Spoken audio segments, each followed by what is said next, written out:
The Secret Garden by Frances Hodgson Burnett. Chapter 10. Dickon. The sun shone down for nearly a week on the secret garden. The secret garden was what Mary called it when she was thinking of it. She liked the name, and she liked still more the feeling that when its beautiful old walls shut her in, no one knew where she was. It seemed almost like being shut out of the world in some fairy place. The few books she had read and liked had been fairy story books, and she had read of secret gardens in some of the stories. Sometimes people went to sleep in them for 100 years, which she had thought must be rather stupid. She had no intention of going to sleep, and in fact she was becoming wider awake every day which passed at Misselthwaite.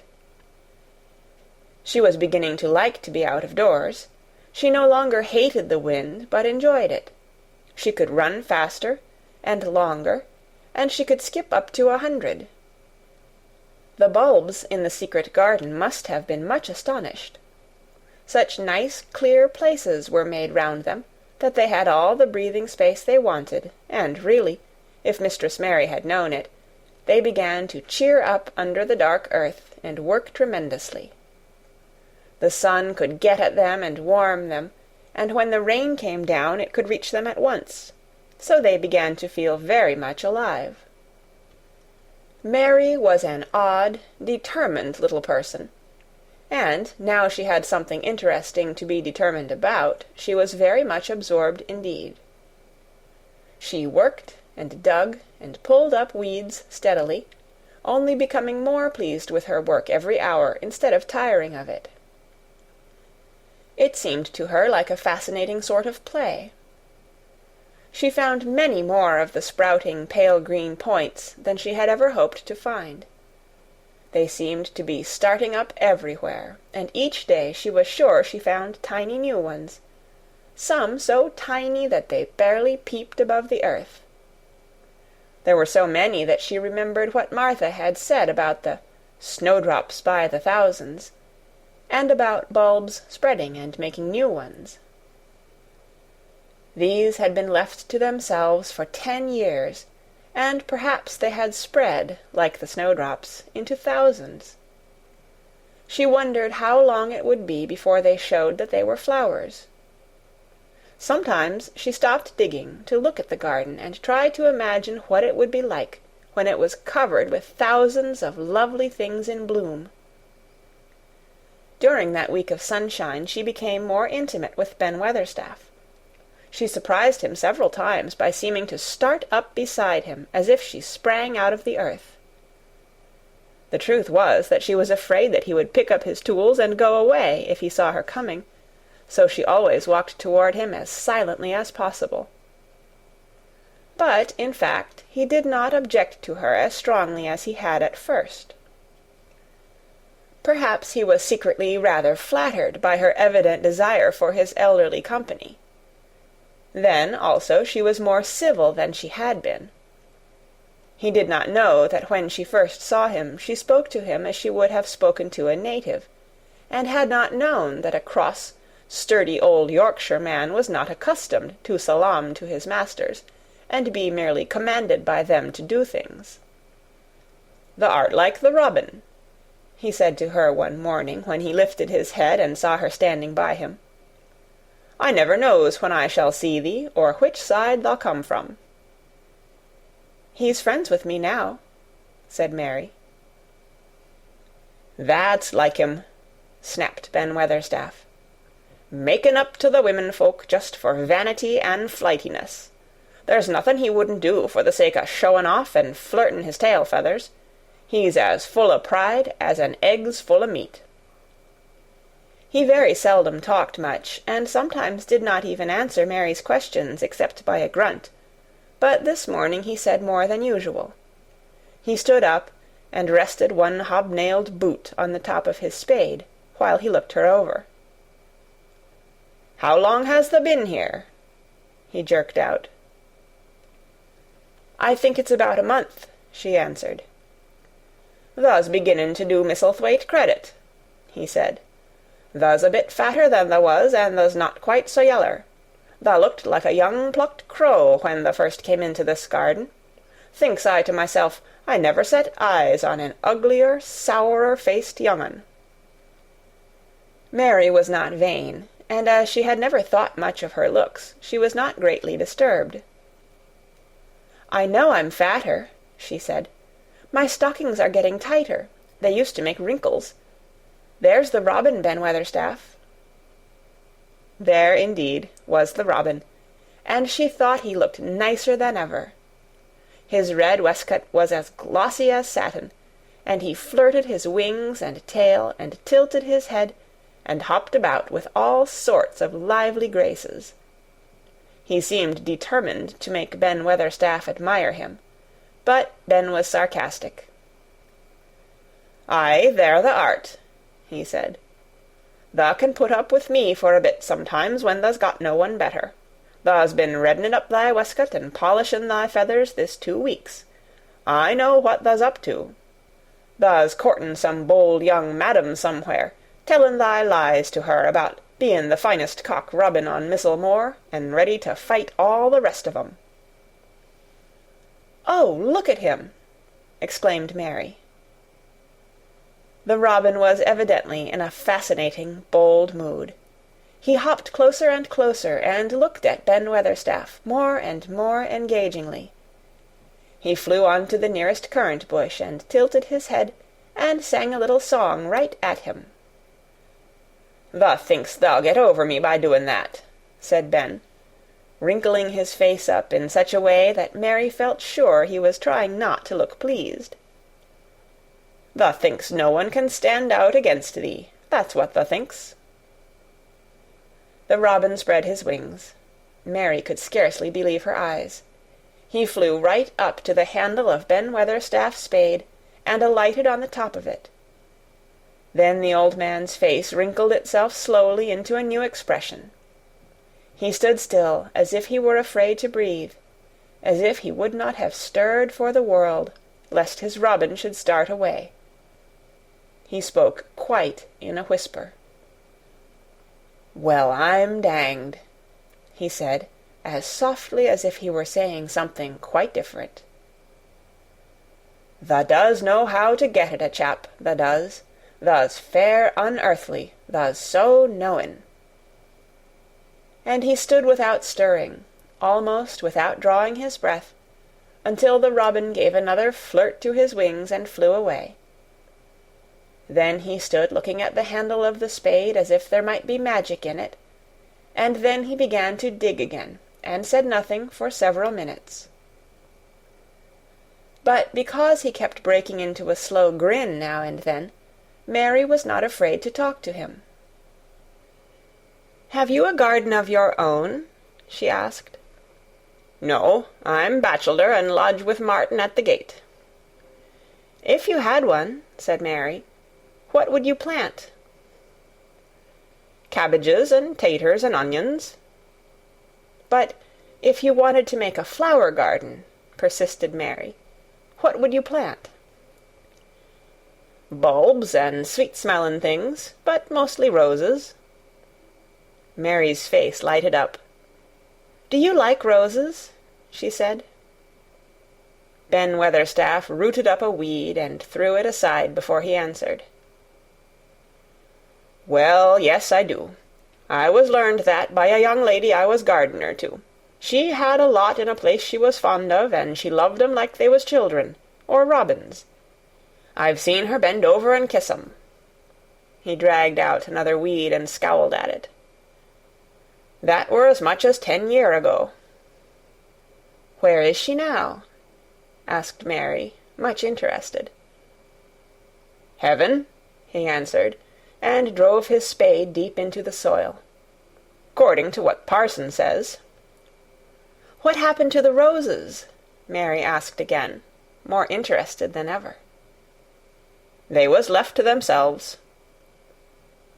Mary was becoming quite excited. "Did they quite die? Do roses quite die when they are left to themselves?" she ventured. "Well, I'd got to like 'em.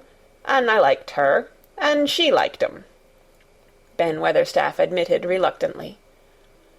"Once or twice a year I'd go and work at 'em a bit, prune 'em and dig about the roots. They run wild, but they was in rich soil, so some of 'em lived." "When they have no leaves, and look grey and brown and dry, how can you tell whether they are dead or alive?" inquired Mary. "Wait till the spring gets at 'em. Wait till the sun shines on the rain, and the rain falls on the sunshine, and then they'll find out." "How? How?" cried Mary, forgetting to be careful. "Look along the twigs and branches, and if thou see a bit of a brown lump swellin' here and there, watch it after the warm rain, and see what happens." He stopped suddenly, and looked curiously at her eager face. "Why does thou care so much about roses and such, all of a sudden?" he demanded. Mistress Mary felt her face grow red. She was almost afraid to answer. I want to play that I have a garden of my own," she stammered. There is nothing for me to do. I have nothing, and no one." "Well," said Ben Weatherstaff slowly, as he watched her, "that's true, thou hasn't." He said it in such an odd way that Mary wondered if he was actually a little sorry for her. She had never felt sorry for herself. She had only felt tired and cross, because she disliked people and things so much. But now the world seemed to be changing and getting nicer. If no one found out about the secret garden, she should enjoy herself always. She stayed with him for 10 or 15 minutes longer, and asked him as many questions as she dared. He answered every one of them in his queer, grunting way, and he did not seem really cross, and did not pick up his spade and leave her. He said something about roses just as she was going away, and it reminded her of the ones he had said he had been fond of. "Do you go and see those other roses now?" she asked. "Not been this year. My rheumatics has made me too stiff in the joints." He said it in his grumbling voice, and then quite suddenly he seemed to get angry with her, though she did not see why he should. "Now look here," he said sharply, "don't thou ask so many questions. Thou art the worst wench for asking questions I've ever come across. Get thee gone and play thee. I've done talking for to-day." And he said it so crossly that she knew there was not the least use in staying another minute. She went skipping slowly down the outside walk, thinking him over and saying to herself that, queer as it was, here was another person whom she liked in spite of his crossness. She liked old Ben Weatherstaff. Yes, she did like him. She always wanted to try to make him talk to her. Also, she began to believe that he knew everything in the world about flowers. There was a laurel-hedged walk which curved round the secret garden and ended at a gate which opened into a wood in the park. She thought she would slip round this walk and look into the wood and see if there were any rabbits hopping about. She enjoyed the skipping very much, and when she reached the little gate she opened it and went through because she heard a low, peculiar whistling sound, and wanted to find out what it was. It was a very strange thing indeed. She quite caught her breath as she stopped to look at it. A boy was sitting under a tree, with his back against it, playing on a rough wooden pipe. He was a funny-looking boy, about 12. He looked very clean, and his nose turned up, and his cheeks were as red as poppies, and never had Mistress Mary seen such round and such blue eyes in any boy's face. And on the trunk of the tree he leaned against, a brown squirrel was clinging and watching him, and from behind a bush near by a cock-pheasant was delicately stretching his neck to peep out, and quite near him were 2 rabbits, sitting up and sniffing with tremulous noses, and actually it appeared as if they were all drawing near to watch him, and listen to the strange low little call his pipe seemed to make. When he saw Mary, he held up his hand and spoke to her in a voice almost as low as, and rather like, his piping. "Don't thou move," he said. "It 'ud flight 'em." Mary remained motionless. He stopped playing his pipe, and began to rise from the ground. He moved so slowly that it scarcely seemed as though he were moving at all, but at last he stood on his feet, and then the squirrel scampered back up into the branches of his tree, the pheasant withdrew his head, and the rabbits dropped on all fours, and began to hop away, though not at all as if they were frightened. "I'm Dickon," the boy said. "I know thou art Miss Mary." Then Mary realized that somehow she had known at first that he was Dickon. Who else could have been charming rabbits and pheasants, as the natives charm snakes in India? He had a wide, red, curving mouth, and his smile spread all over his face. "I got up slow," he explained, "because if thou makes a quick move, it startles 'em. A body has to move gentle and speak low when wild things is about." He did not speak to her as if they had never seen each other before, but as if he knew her quite well. Mary knew nothing about boys, and she spoke to him a little stiffly, because she felt rather shy. "Did you get Martha's letter?" she asked. He nodded his curly, rust-colored head.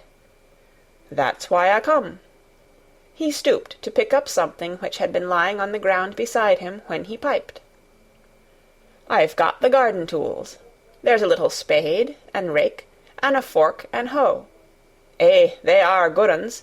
There's a trowel, too, and the woman in the shop threw in a packet of white poppy, and one a blue larkspur when I bought the other seeds."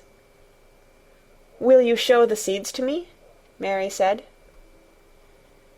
She wished she could talk as he did. His speech was so quick and easy. It sounded as if he liked her, and was not the least afraid she would not like him, though he was only a common Moor boy, in patched clothes, and with a funny face and a rough, rusty red head. As she came closer to him, she noticed that there was a clean, fresh scent of heather and grass and leaves about him, almost as if he were made of them. She liked it very much, and when she looked into his funny face with the red cheeks and round blue eyes, she forgot that she had felt shy. "Let us sit down on this log and look at them," she said.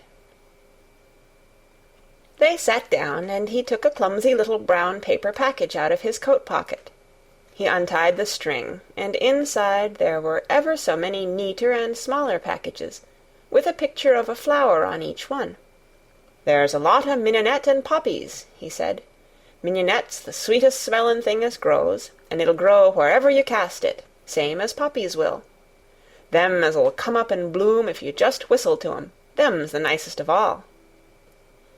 He stopped and turned his head quickly, his poppy-cheeked face lighting up. "Where's that robin as is callin' us?" he said.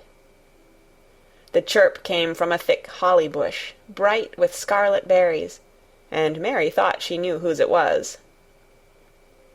"Is it really calling us?" she asked. "Aye," said Dickon, as if it was the most natural thing in the world. "He's callin' some one he's friends with.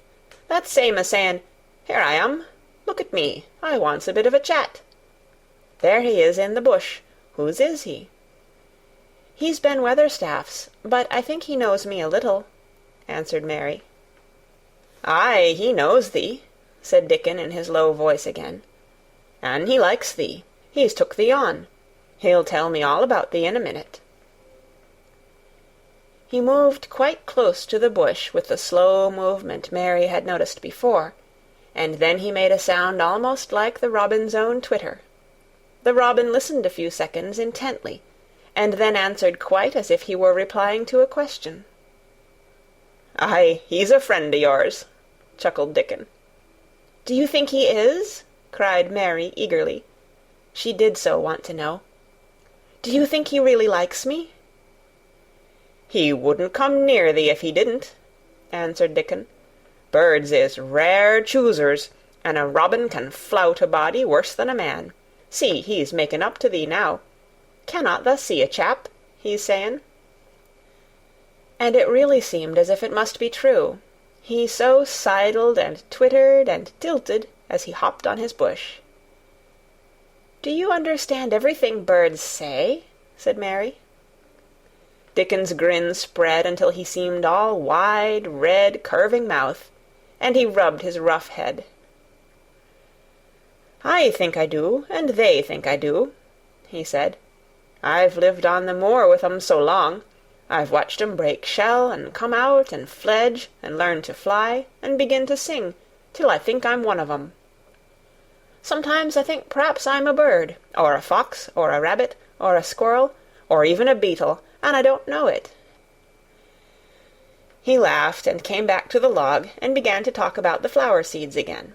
He told her what they looked like when they were flowers. He told her how to plant them, and watch them, and feed and water them. "See here," he said suddenly, turning round to look at her. "I'll plant them for thee myself. Where is the garden?" Mary's thin hands clutched each other as they lay on her lap. She did not know what to say, so for a whole minute she said nothing. She had never thought of this. She felt miserable, and she felt as if she went red and then pale. "Tha's got a bit o' garden, hasn't tha?" Dickon said. It was true that she had turned red and then pale. Dickon saw her do it, and as she still said nothing, he began to be puzzled. "Wouldn't they give thee a bit?" he asked. "Hasn't tha got any yet?" She held her hands tighter and turned her eyes toward him. "I don't know anything about boys," she said slowly. "Could you keep a secret if I told you one? It's a great secret. I don't know what I should do if anyone found it out. I believe I should die." She said the last sentence quite fiercely. Dickon looked more puzzled than ever, and even rubbed his hand over his rough head again, but he answered quite good-humouredly. "I'm keepin' secrets all the time," he said. "If I couldn't keep secrets from the other lads, secrets about foxes' cubs, and birds' nests, and wild things' holes, there'd be nought safe on the moor. I can keep secrets." Mistress Mary did not mean to put out her hand and clutch his sleeve, but she did it. "I've stolen a garden," she said very fast. "It isn't mine. It isn't anybody's. Nobody wants it. Nobody cares for it. Nobody ever goes into it. Perhaps everything is dead in it already. I don't know." She began to feel hot and as contrary as she had ever felt in her life. "I don't care. I don't care. Nobody has any right to take it from me when I care about it and they don't. They're letting it die, all shut in by itself," she ended passionately, and she threw her arms over her face and burst out crying. Poor little Mistress Mary. Dickon's curious blue eyes grew rounder and rounder. "Eh," he said, drawing his exclamation out slowly, and the way he did it meant both wonder and sympathy. "I've nothing to do," said Mary. "Nothing belongs to me. I found it myself, and I got into it myself. I was only just like the robin, and they wouldn't take it from the robin." "Where is it?" asked Dickon in a dropped voice. Mistress Mary got up from the log at once. She knew she felt contrary again, and obstinate, and she did not care at all. She was imperious and Indian, and at the same time hot and sorrowful. "Come with me and I'll show you," she said. She led him round the laurel path and to the walk where the ivy grew so thickly. Dickon followed her with a queer, almost pitying look on his face. He felt as if he were being led to look at some strange bird's nest, and must move softly. When she stepped to the wall and lifted the hanging ivy, he started. There was a door, and Mary pushed it slowly open, and they passed in together, and then Mary stood and waved her hand round defiantly. "It's this," she said. "It's a secret garden, and I'm the only one in the world who wants it to be alive." Dickon looked round and round about it, and round again. "Eh," he almost whispered, "it is a queer, pretty place. It's like as if a body was in a dream." End of chapter 10. Read by Kara Shallenberg on January 20th, 2006, in Oceanside, California.